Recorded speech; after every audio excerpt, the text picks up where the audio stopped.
ብርሃን እግዚአብሔር ነው በሉ። ሁላችሁም ብርሃን በሉ። እግዚአብሔር ነው። ታዲያ እግዚአብሔር ብርሃንህ ከሆነ ሐዋርያት ብርሃን ሲባሉ የእግዚአብሔርን ብርሃንነት አስቀርተዋል? ሐዋርያት በመጽሐፍ ቅዱስ ብርሃን ከተባሉ እመቤታችን ምንድናት ማለት ነው? የብርሃን እናት ብለህ መና።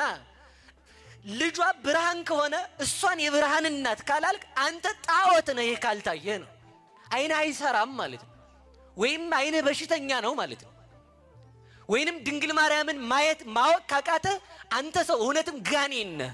ለምን ኦፍ እንተ ምንድነው ፍኖት እንተ ኢሪያ አይነ ንስር ወእንተ ይኬድዋ በእግር ደቂቅ ዝሁራን የትዕቢተኛው ልጅ ዲያብሎስ ያልተራመደባት ንጽሕት መንገድ ከብርሃንነቷ የተነሳ የተሰወረች ያቺ መንገድ እመቤታችን ናት አለን ኢዮብ። ያቺን መንገድ ማየት ካልቻልክ አንተ ጋኔን ነው ልትሆን የምትችለው፣ ሰው ልትሆን አትችልም። እንዴ ድንጋይ ያወቃትን እመቤት አንተ አታውቅም? ሰማይ የሚያመሰግናትን ማርያም አንተ አታመሰግንም? ለእግዚአብሔር ብርሃን የወጣባት እመቤታችን ብርሃንን ከወለደች ብርሃን ያበራላቸው ሐዋርያት ብርሃን ከተባሉ እሷ ብርሃን የማትባልበት የትኛው ሎጂክ ነው? እኔ ብርሃን ከሆንኩ ማርያም ብርሃን ብትባል ያንስባታል እንጂ ይበዛባታል? እድሜ ብርሃን ከተባለ ለሰው ልጅ እድሜን የሰጠች ማርያም፣ ለሰው ልጅ የመንግስተ ሰማያትን ዘመን ያወጣች ማርያም፣ ለሰው ልጅ እድሜው እንዲቆጠር አንድ ብሎ ዓመተ ምህረት ብላ ዘመናችንን ፍዳውን ኩነኔውን ዓመት በምህረት ያስቀየረች ማርያም ታዲያ እሷንማ የምህረት እናት በል እንጂ። ስለዚህ ልብ ብላችሁ ስሙ። እድሜ ብርሃን ነው። ልብ ብለን እንስማ። ልመልሳችሁ። እግዚአብሔር ምንድነው በሉ ንገሩኝ። ሐዋርያት ምንድናቸው? እድሜ ምንድነው? ሕግ ምንድነው? እኛ ምንድነን? በሉ ብርሃን በሉ እንጂ ሁሉ ደብርሃን እኮ ነን እኛ ራሱ ማለት ያዙ። እንግዲህ እኛ ብርሃን ፀሐይ ምንድናት? በሉ እንጂ አምፖል ምንድነው? ባትሪ ምንድነው? በጣም እኮ ነው የሚያስቀው። ታዲያ እሳት እስኪ ቆይ ብርሃኔ እግዚአብሔር ነው በሉ። ሁላችሁ ብርሃኔ እግዚአብሔር ነው በሉ። አንድ ጴንጤው ብርሃን ማን ነው ብትሉ ክርስቶስ ነው ብርሃኔ ይላል። እንግዳማ ፀሐይ ናት። እስኪ ክርስቶስ ብርሃን ከሆነ ማታ መብራት አታብራ። አንዱ ጉድጓድ ነው ገብተህ ስትወላግድ የምትወድቀው። አንድ ሰነፍ ተማሪ አንዱ መምህር ምን አለ መሰላችሁ?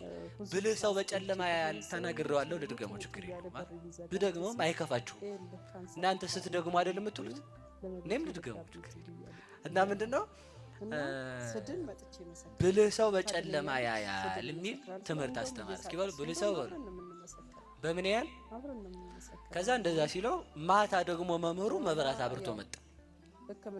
ከዛ መምህሩ መብራት አብርቶ ሲመጣ ያ ተማሪ የኔ ጣል አቤት ብልህ ሰው በጨለማ ያያል ብለው አይደል? አዎ ያያል።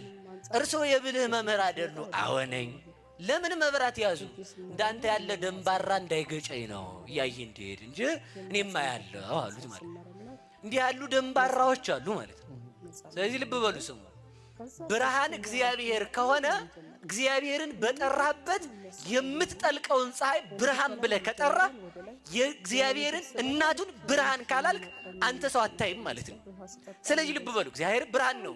ሐዋርያት ብርሃን ናቸው። ልብ ብለን እንስማ። እግዚአብሔር ብርሃኔ ነው ብለህ ፀሐይ አታስፈልገኝም ብርሃን አይደለችም እንደማትል እግዚአብሔር መድኃኒቴ ነው ብለህ ማርያም መድኃኒቴ ናት አይደለችም ማለት አትችልም። እግዚአብሔር መድኃኒትህ ከሆነ ላንተ ሐኪም ፓራሲታሞስ ያዝልህ መድኃኒት ከወሰድክ ላንተ እግዚአብሔር መድኃኒትህ ከሆነ መድኃኒት መውሰድ አትችልም። ለምን? መድኃኒት እግዚአብሔር ነው። እግዚአብሔር መድኃኒትህ ሆኖ ሳለ አንተ ክኒና ወስደህ የምትድን ከሆነ አንተ ክኒና ድንጋይ ወስደህ ድንጋይ ያድነኛል ወይም የእባብ መርዝ የእጽዋት ቅጠል ወይንም ከተለያዩ ንጥረ ነገሮች የእንስሳት ስጋ ወይንም ደግሞ መርዛቸው ተሰብስቦ ያድነኛል ብለህ ካዋጥክ አምላክን ለዓለም ሁሉ ይዛ የድህነት መሰረት ሆና የመጣች ድንግል ማርያምን መድኃኒት አይደለችም ካልክ አንተ ሰው እውነትም አይነ ስውር ነህ ማለት ነው። ስለዚህ እንዲህ አይነቱ አይነ ስውር ይባላል።